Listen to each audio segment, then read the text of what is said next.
नमस्कार जोजोलोपा नेपाल भाषा एकेडेमीका निमित्त अनक मिडियाको प्रस्तुति र कीर्तिपुर नगरपालिकाद्वारा सञ्चालित रेडियो शिक्षा कार्यक्रममा म डमरू प्रसाद पनेरू यहाँहरूलाई हार्दिक स्वागत गर्दछु। कीर्तिपुर नम्बर 4 स्थित नेपाल एफएफ स्कुलको म विज्ञान शिक्षक आज कक्षा 10 को विज्ञानको विषय लिएर तपाईं समक्ष उपस्थित भएको छु। आशा छ विद्यार्थी भाइ बहिनीहरूले यस कार्यक्रमको समय अवधिभर सुनेर साथ दिनुहुनेछ। यो कार्यक्रम हरेक हप्ताको बुधबार यही समय प्रसारण हुने गर्दछ। भाइ बहिनीहरूलाई शिक्षण सिकाइ क्रियाकलाप संलग्न गराउने उद्देश्यले कीर्तिपुर नगरपालिकाले विद्यालय तहको रेडियो शिक्षा कार्यक्रम गत 4 हप्तादेखि सञ्चालन गर्दै आएको छ। यस कार्यक्रमले अवश्य पनि विद्यार्थी भाइ बहिनीहरूलाई शिक्षण सिकाइ क्रियाकलापमा सहयोग पुर्याउने अपेक्षा गरेका छौं। भाइ बहिनीहरू कक्षा 10 को विज्ञान विषयको किताब, कपी, कलम साथमा लिएर बस्नुहोला। भाइ बहिनीहरू योभन्दा अघिल्लो कक्षामा गिरिराज जोशी सरले बल एकाइ पढाउनु भएको थियो र त्योभन्दा पहिलो कक्षामा मैले भाइ बहिनीहरूलाई विज्ञानको परिभाषा, विज्ञान विषय किन पाठ्यक्रममा समावेश गरेको हो, विज्ञानको महत्त्व, कक्षा 10 विज्ञान विषयमा पढ्नुपर्ने एकाइहरू, विज्ञानका विभिन्न शाखाहरू, कक्षा 10 विज्ञान विषयको विशिष्टीकरण तालिका बारे छलफल गरेका थियौं। यसैगरी भाइ बहिनीहरू रसायन विज्ञानको परिभाषा, रसायन विज्ञानको महत्त्व, रसायन विज्ञान अन्तर्गत पर्ने तत्त्वको वर्गीकरण यानि कि क्लासिफिकेशन्स अफ इलिमेन्ट बारे छलफल गरेका थियौं। भाइ बहिनीहरू तपाईहरुलाई सम्झना होला तत्त्वको वर्गीकरणमा किन तत्त्वको वर्गीकरण गरिन्छ, आजसम्म कतिवटा तत्त्वहरू पत्ता लागेका छन्, तत्त्वहरूका प्रकारहरू के छन्, तत्त्वहरूको वर्गीकरणको छोटो इतिहास बारे पनि अघिल्लो कक्षामा हामीले चर्चा गरेका थियौं। भाइ बहिनीलाई मैले अघिल्लो कक्षामा मेन्डेलिभ पेरियोडिक तालिकाको नियमबारे केही कुराहरू बताएको थिएँ। फेरि म भाइ बहिनीहरूलाई सम्झना गराउन चाहन्छु। मेन्डेलिभ पेरियोडिक तालिकाको नियम तत्त्वहरूको रासायनिक र भौतिक गुणहरू तिनीहरूको पारमाणविक भारको कार्यस्वरूप हुन्छ। यसलाई इंग्लिशमा physical and chemical properties of elements are periodic function to their atomic weight. यसको अर्थ मेन्डेलिभ पेरियोडिक टेबलमा तत्त्वहरूको वर्गीकरण बढ्दो पारमाणविक भारको आधारमा भएको छ। भाइ बहिनीहरूले बुझ्नुभयो होला, मेन्डेलिभ पेरियोडिक तालिकामा तत्त्वहरूको वर्गीकरण तिनीहरूको बढ्दो पारमाणविक भारको आधारमा गरिएको छ र तत्त्वहरूका भौतिक र रासायनिक गुणहरू तिनीहरूको पारमाणविक भार अनुसार हुन्छन् र मेन्डेलिभ पेरियोडिक तालिकाका अनुसार तत्त्वहरूका भौतिक र रासायनिक गुणहरू तिनीहरूको पारमाणविक भार अनुसार हुन्छ। अब म भाइ बहिनीहरूलाई मेन्डेलिभ पेरियोडिक टेबलका केही विशेषता बारे छलफल गर्न गइरहेको छु। भाइ बहिनीहरूले तपाईहरुको किताबमा मेन्डेलिभ पेरियोडिक टेबल हेर्नुहोला। यस 1 नम्बरमा रहेको छ, यस तालिकामा 6 वटा पिरियड र 8 वटा ग्रुप रहेका छन्। यानि कि मेन्डेलिभ पेरियोडिक तालिकामा 6 वटा पिरियड्स र 8 वटा ग्रुप्सहरू छन्। पिरियड्स र ग्रुप्सको बारेमा विद्यार्थी भाइ बहिनी योभन्दा अघिल्लो कक्षामा पढिसकेको हुनुपर्छ। तपाईहरुलाई पिरियड्स र ग्रुप्सको बारेमा म फेरि एकपल्ट बताउन गइरहेको छु, ध्यान दिएर सुन्नुहोला। पिरियड भन्नाले तत्त्वहरूको समतल लहरको क्रमलाई बुझाउँछ, यानि कि यसलाई हरिजेन्टल रो पनि भन्न मिल्छ।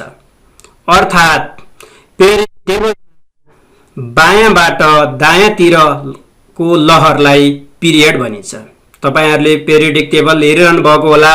पेरियोडिक टेबलमा मेन्डेलिभ पेरियोडिक टेबलमा दायाँदेखि बायाँतिरको तत्त्वहरूको लहरलाई हामी पिरियड भन्छौं र मेन्डेलिभ पेरियोडिक तालिकामा 6 वटा पिरियड रहेका छन्। यसै मिल्दोजुल्दो गुण भएका तत्त्वहरूको ठाडो समूहलाई ग्रुप भनिन्छ। पेरियोडिक तालिकामा हेर्नुहोस् भाइ बहिनीहरू, त्यहाँ तपाईहरुले ग्रुपहरू देख्न सक्नुहुन्छ। मिल्दाजुल्दा गुण भएका तत्त्वहरूको ठाडो, जसलाई भर्टिकल कोलम पनि भनिन्छ, यो समूहलाई नै ग्रुप भनिन्छ। अर्थात् पेरियोडिक टेबलमा माथिदेखि तलसम्मका ठाडो भर्टिकल कोलमलाई ग्रुप भनिन्छ। भाइ बहिनीहरूले बुझ्नुभयो होला ग्रुप र पिरियडको बारेमा। मेन्डेलिभ पेरियोडिक टेबलमा दायाँदेखि बायाँतिरको लहरलाई हामी पिरियड भन्छौँ भने मेन्डेलिभ पेरियोडिक तालिकाको माथिदेखि तलसम्म ठाडो कोलमलाई हामी ग्रुप भन्छौँ। ग्रुपमा तत्त्वहरूका गुणहरू मिल्दाजुल्दा हुन्छन्। मेन्डेलिभ पेरियोडिक तालिकाको अर्को विशेषता रहेको छ, यस तालिकामा ग्रुप 1 देखि 7 सम्मलाई 2 वटा सब ग्रुप ए र बी मा विभाजन गरेको छ। यसै अर्को विशेषता रहेको छ, ग्रुप 8 लाई 3 वटा सब ग्रुपमा विभाजन गरेको छ। विद्यार्थी भाइ बहिनीहरू, ग्रुप 8 लाई हेर्नुहोस् त, पिरियड 4 मा 3 वटा तत्त्वहरू राखिएको छ, जसमा आइरन, कोबाल्ट र निकेल छन्। एउटै ग्रुपमा 3 वटा तत्त्व राखिएको छ। यसैगरी मेन्डेलिभ पेरियोडिक तालिकाको अर्को विशेषता रहेको छ, समान गुण भएका तत्त्वहरूलाई एउटै समूहमा राखिएको छ। भाइ बहिनीहरूले कुनै एउटा ग्रुप हेरौँ त, ग्रुप आई हेरौँ। ग्रुप आई मा हाइड्रोजन, लिथियम, सोडियम, पोटासियम जस्ता तत्त्वहरू राखिएको छ। ती तत्त्वहरूका समान भ्यालेन्सी, जसलाई हामी संयोजकता भन्छौँ, त्यस्तै यसका समान भौतिक गुणहरू, केही मिल्दाजुल्दा रासायनिक गुणहरू रहेका छन्। यसको अर्थ के हो? पिरियोडिक ग्रुपमा राखिएका तत्त्वहरूको के भौतिक र रासायनिक गुणहरू मिल्दाजुल्दा हुन्छन्। भाइ बहिनी, अब हामी अर्को विशेषताको बारेमा छलफल गरौँ। मेन्डेलिभ पेरियोडिक टेबलमा केही खाली ठाउँ छोडिएको छ, त्यसले गर्दा नयाँ तत्त्वहरूको खोजी गर्न सजिलो भएको। यसको अर्थ मेन्डेलिभले पेरियोडिकको निर्माण गर्दा सबै तत्त्वहरू पत्ता लागिसकेको अवस्था थिएन। केही पत्ता नलागेका तत्त्वहरूको लागि मेन्डेलिभले आफ्नो पेरियोडिक तालिकामा खाली ठाउँ छोडेका थिए। त्यो खाली ठाउँको मद्दतले गर्दा वैज्ञानिकहरूलाई नयाँ तत्त्वहरूको आविष्कार र खोज गर्न सहयोग पुगेको थियो। इनर्ट वा निष्क्रिय ग्यासका लागि छुट्टै ग्रुप राख्ने व्यवस्था गरिएको थियो। मेन्डेलिभ पेरियोडिक तालिकामा इनर्ट, यानि कि हामी यिनीहरूलाई निष्क्रिय ग्यास, नोबेल ग्यास पनि भन्छौँ, तिनीहरूको लागि छुट्टै ग्रुपको व्यवस्था गरिएको थियो। भाइ बहिनी, मेन्डेलिभ पेरियोडिक तालिकाका केही विशेषताहरूबारे अध्ययन गरिसकेपछि अब हामी मेन्डेलिभ पेरियोडिक तालिकाका केही गुणहरू, एडभान्टेज अफ मेन्डेलिभ पेरियोडिक टेबलको बारेमा छलफल गर्छौँ। भाइ बहिनीहरूले मेन्डेलिभ पेरियोडिक तालिका हेर्नुहोला। यसका केही गुणहरूको बारेमा म तपाईहरुलाई बताउन गइरहेको छु। यसको पहिलो गुण छ, तत्त्वहरूलाई पारमाणविक भारको आधारमा विभाजन गरेको छ। मेन्डेलिभ पेरियोडिक तालिकामा तत्त्वहरूलाई पारमाणविक भारको आधारमा विभाजन गरेको छ। खाली ठाउँ छोडेका कारण नयाँ तत्त्वहरूको खोज गर्न सजिलो भएको छ। गलत पारमाणविक भार सच्याएको छ। उदाहरणका लागि बेरिलियमको पारमाणविक भार 13लाई सच्याएर 9 बनाइएको छ। निष्क्रिय ग्यासहरूको छुट्टै ग्रुप भएकाले भविष्यमा पत्ता लाग्ने निष्क्रिय ग्यासले पेरियोडिक टेबलको आकारलाई परिवर्तन नगर्ने बनाइएको छ। भाइ बहिनी, मैले मेन्डलले पेरियोडिक तालिकाका 4 यानी कि एडभान्टेज चर्चा। अब भाइ बहिनी, मेन्डलले पेरियोडिक तालिकाका केही त्रुटिहरू अवगुणको बारेमा बताउन गइरहेको छु।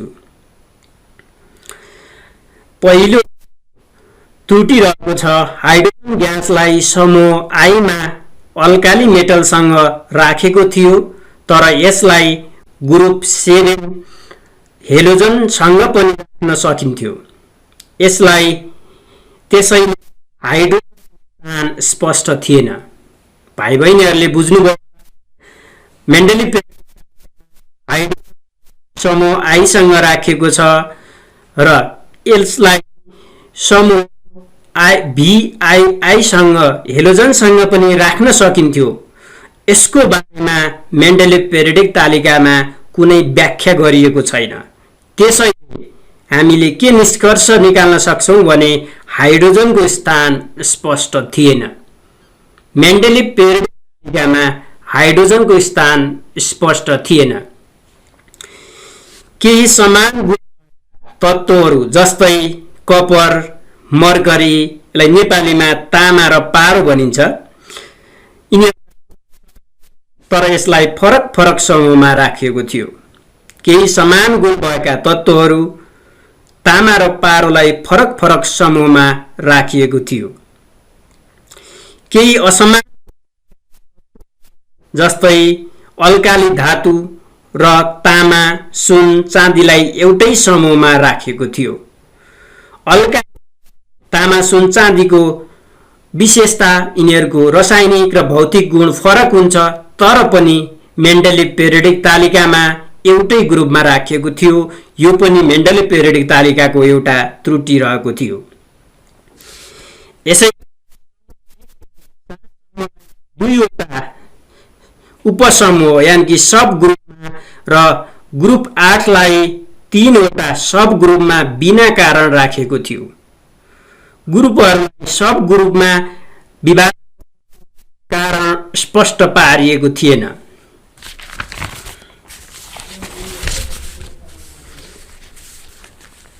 यसैगरी आइसोटोपको स्थान स्पष्ट पारेको थिएन। भाइ बहिनीहरूलाई आइसोटोप भनेको के हो थाहा छ? थाहा छैन होला। हामीले अहिलेसम्म आइसोटोप्सको बारेमा सुनेका छैनौं होला। आइसोटोप्स भन्नाले एउटै तत्त्वका पारमाणविक भार फरक फरक भएका स्वरूप हुन्। भाइ बहिनीहरूले बुझ्नुभयो होला, एउटै तत्त्वका पारमाणविक भार फरक फरक भएको स्वरूपलाई नै आइसोटोप्स भनिन्छ। यानी कि तत्त्व चाहिँ सेम नै हुन्छ, तर त्यसको पारमाणविक भार चाहिँ फरक फरक हुन्छ। उदाहरणको लागि हाइड्रोजनका आइसोटोप्सहरू जसलाई H11 भन्छ, हाइड्रोजन नै हो, पारमाणविक संख्या 1 र पारमाणविक भार 1 हुन्छ, त्यसलाई हामी प्रोटियम भन्छौं।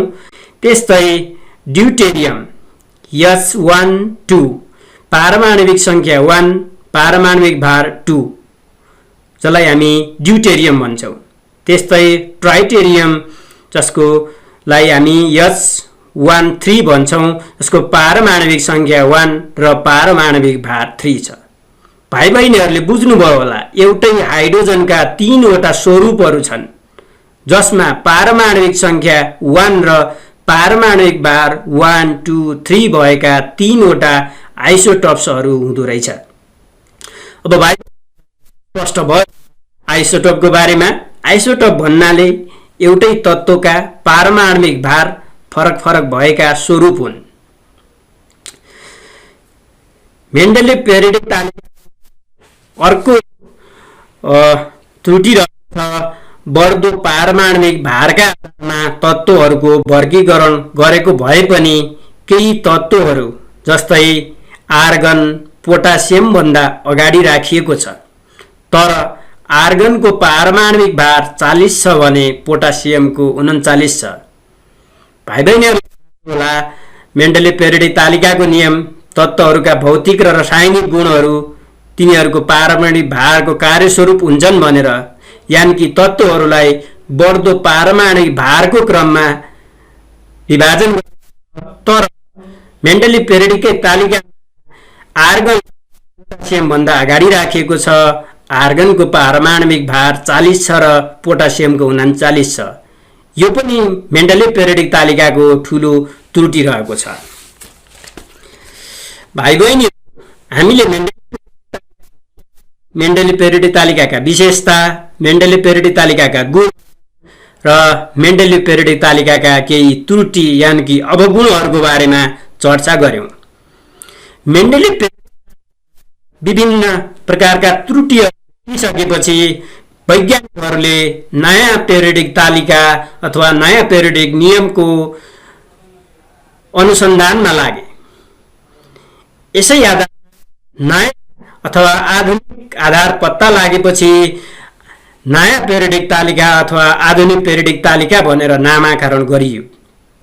आधुनिक सन् 1913 वैज्ञानिक हेनरी मोस्लेले तत्त्वहरूको आधारभूत गुण नै तिनीहरूको पारमाणविक संख्या हो भन्ने पत्ता लगाइसकेपछि आधुनिक पेरियोडिक तालिकाको नियम दिई मेन्डलले पेरियोडिक तालिकामा सुधार गरे। उक्त तालिकालाई नै मोडर्न पेरियोडिक टेबल यानि कि आधुनिक पेरियोडिक तालिका भनिन्छ। यो भन्दा पहिला मेन्डलले पेरियोडिक तालिकामा तत्त्वहरूका गुणहरू पारमाणविक भारमा निर्भर कुरा व्याख्या गरे। आधुनिक पेरियोडिक तालिकामा तत्त्वहरूका गुणहरू पारमाणविक भारमा निर्भर पारमाणविक संख्याका हुन्छ भन्ने कुरा पत्ता लगाएको छ। अब म भाइ बहिनी आधुनिक पेरियोडिक तालिकाको नियम बताउन ध्यान दिएर सुन्नुहोस्। तपाईहरुको परीक्षाको दृष्टिकोणले पनि यो महत्त्वपूर्ण रहेको छ। तपाईहरुको परीक्षामा धेरै पल्ट सोधिसकेको क्वेशन पनि हो यो। तत्त्व भौतिक र रासायनिक गुणहरू तिनीहरूका पारमाणविक संख्याका पेरियोडिक कार्यस्वरूप हुन्छन्। भाइ बहिनीहरु बुझ्नुभयो होला, तत्त्वहरूका भौतिक र रासायनिक गुणहरू तिनीहरूको पारमाणविक संख्याको पेरियोडिक कार्यस्वरूप हुन्छन्। यानी कि the physical and chemical properties of elements are periodic function to their atomic number. भाइ बहिनी, अब हामी मोडर्न पेरियोडिक टेबलका केही विशेषता बारे चर्चा गर्न गइरहेका छौं। हामीले मोडर्न पेरियोडिक टेबलको नियमको बारेमा चर्चा गर्यौं, जसमा तत्त्वहरूका भौतिक र रासायनिक गुणहरू त्यसको पारमाणविक संख्याका निर्धारण गरिएको छ भन्ने कुरा थाहा पाइसकेपछि अब हामी यसका केही विशेषता बारे छलफल गर्न गइरहेका छौं। तपाईहरु पनि आफ्नो बुकमा पल्टा चाहिँ आधुनिक पेरियोडिक तालिकाका विशेषता बारे उल्लेख गरिएको छ। आधुनिक पेरियोडिक तालिकामा 7 वटा पिरियड छन्। भाइ बहिनीहरुलाई मैले मेन्डलले पेरियोडिक तालिकाको बारेमा चर्चा गर्दा पिरियड र ग्रुप बताइसकेको छु।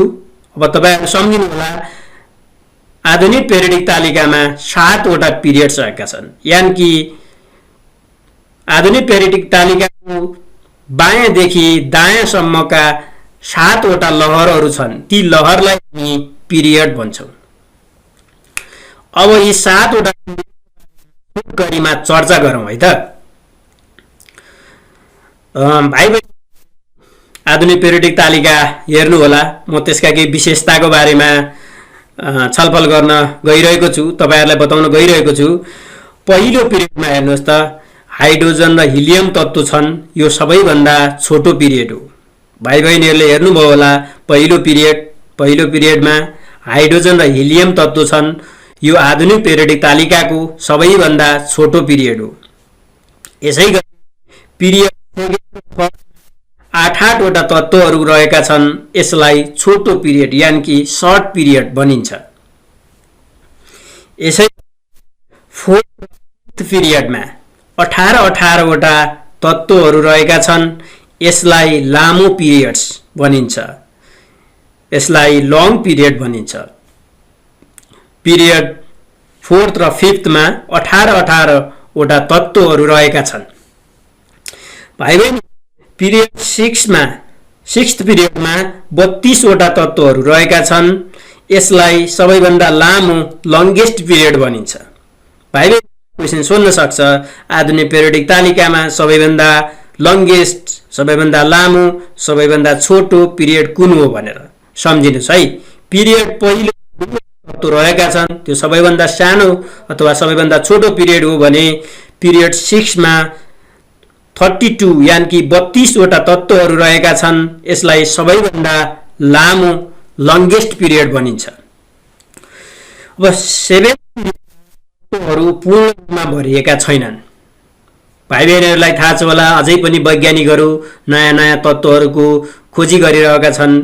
कुनै तत्त्वहरू प्राकृतिक रहेका छन् भने कुनै मानव निर्मित रहेका छन्। योभन्दा अघिल्लो कक्षामा मैले भाइ बहिनीहरूलाई बताएको थिएँ 118 वटा तत्त्वहरू अहिलेसम्म पत्ता लागिसकेका छन्, जसमध्ये 92 वटा तत्त्वहरू प्राकृतिक रहेका छन् भने बाँकी चाहिँ मानव निर्मित यानि कि कृत्रिम तत्त्व हुन्। अझै पनि नयाँ नयाँ तत्त्वहरूको खोजमा लागिरहेका छन्, अनुसन्धान गरिरहेका छन्। त्यसै कारणले गर्दाखेरि 7th पिरियडलाई केही खाली ठाउँ छोडिएको छ, जुन पत्ता लागेका तत्त्वहरू त्यसमा पछि भर्न सजिलो होस् भन्ने हिसाबले। त्यसैले 7th पिरियडलाई हामी अपूर्ण अथवा इन्कम्प्लिट पिरियड पनि भन्दछौँ। आधुनिक 1 देखि 8 सम्मका 8 वटा ठाडा समूहहरू भर्टिकल ग्रुप छन् र यसलाई डी ब्लकको तत्त्वहरूलाई पनि समावेश गर्दा 18 समूह पनि भन्ने गरिन्छ। भाइ बहिनीहरूले बुझ्नुभयो होला, आधुनिक पेरियोडिक तालिकामा 8 वटा समूह छन्। यदि हामीले डी ब्लकका तत्त्वहरू, जसलाई हामी ट्रान्जिसनल इलिमेन्ट अथवा ट्रान्जिसनल मेटल पनि भन्ने गर्छौँ, तिनीहरूलाई पनि यसमा समावेश गराउने हो भने आधुनिक पेरियोडिक तालिकामा जम्मा 18 वटा समूहहरू रहेका छन्। डी ब्लक अन्तर्गत पर्ने धातुहरूलाई ट्रान्जिसनल मेटल भनिन्छ, किनभने यसका गुणहरू एस ब्लक र पी ब्लक दुवैसँग मिल्दाजुल्दा हुन्छन्। त्यसैले यसलाई ट्रान्जिसनल मेटल भनेको हो र यसलाई आइबी देखि VIIIB सम्म 10 वटा समूहमा विभाजन गरेको छ, जसमा ग्रुप 8 अथवा VIIIB लाई 3 वटा उपसमूहमा विभाजन गरेको छ। आधुनिक विशेषता रहेको छ लेन्थेनाइड पछिका सिजियमदेखि लुटेटियमसम्मका 14 लेन्थेनाइड भनिन्छ भने त्यसै गरी एक्टिनाइड पछिका 14 तत्त्वहरू थोरियमदेखि लुटेसियमसम्मका 14 तत्त्वहरूलाई एक्टिनाइड भनिन्छ। लेन्थेनाइड र एक्टिनाइडलाई आधुनिक पेरियोडिक तालिकामा तालिकाभन्दा तल छुट्टै राखेको छ। यसले लेन्थेनाइड र एक्टिनाइडका गुणहरू, त्यसका भौतिक र रासायनिक गुण विशेषताबारे अध्ययन गर्न सजिलो भएको छ। लेन्थेनाइड तिनीहरूलाई अर्को शब्दमा इनर ट्रान्जिसनल इलिमेन्ट पनि भन्ने गरिन्छ। अब भाइ बहिनी, म अन्तिम विशेषताको बारेमा छलफल गर्दैछौँ। मोडर्न पेरियोडिक टेबलका तत्त्वहरूलाई एस, पी, डी र एफ ब्लकमा विभाजन गरेको छ। भाइ बहिनीहरूलाई कक्षा 9 मा पनि पढिसकेको हुनुपर्छ। एस, पी, डी र एफ को बारेमा। एस, पी, डी, एफ भनेका उपसेलहरू हुन्, यिनीहरूलाई उपसेल भनिन्छ र यिनैको आधारमा आधुनिक पेरियोडिक तालिकालाई 4 वटा ब्लकमा विभाजन गरेको छ, जसलाई एस ब्लक, पी ब्लक र डी ब्लक भन्ने गरिन्छ। एस ब्लकमा अल्काली मेटल र अल्कालाइन अर्थ मेटल यानि कि अल्काली धातु र अल्कालाइन अर्थ धातु पर्दछन्, जसमा ग्रुप 1 र 2 पर्दछन्। त्यसैगरी डी ब्लकमा नन मेटल्स र मेटोलोइड्स यानि कि अधातु र अर्धधातु पर्दछन्। यसमा ग्रुप 3 देखि ग्रुप 8 सम्मका तत्त्वहरू पर्दछन्। यसै बी ब्लक एस र पी ब्लकको बीचमा पर्ने ट्रान्जिसनल इलिमेन्ट्सलाई डी ब्लक भनिन्छ। डी ब्लकमा आईबी देखि VIII सम्मका तत्त्वहरू पर्दछन्। र अर्को रहेको छ एफ ब्लक। एफ ब्लक आधुनिक पेरियोडिक तालिकाबाट छुट्टै राखिएको छ, जसमा लेन्थेनाइड र एक्टिनाइड तत्त्वहरू पर्दछन्। यिनीहरूलाई इनर ट्रान्जिसनल इलिमेन्ट पनि भनिन्छ। धन्यवाद भाइ बहिनीहरू, आजको लागि हाम्रो रेडियो शिक्षा कार्यक्रम यति नै छ। अर्को हप्ता यही समय भेट्ने भाषाका साथ मलाई बिदा दिनुहोस्। तपाईहरुको दिन शुभ रहोस्। घरमै सुरक्षित बस्नुहोस्। अझै लकडाउन खुकुलो भइसके अथवा लकडाउन खुलेको भए तापनि कोरोनाको जोखिम त्यति नै रहेको छ। तपाईहरु सुरक्षित बस्नुहोस्। घरमै बसेर पढ्नुहोस्। तपाईहरुको दिन शुभ रहोस्। धन्यवाद।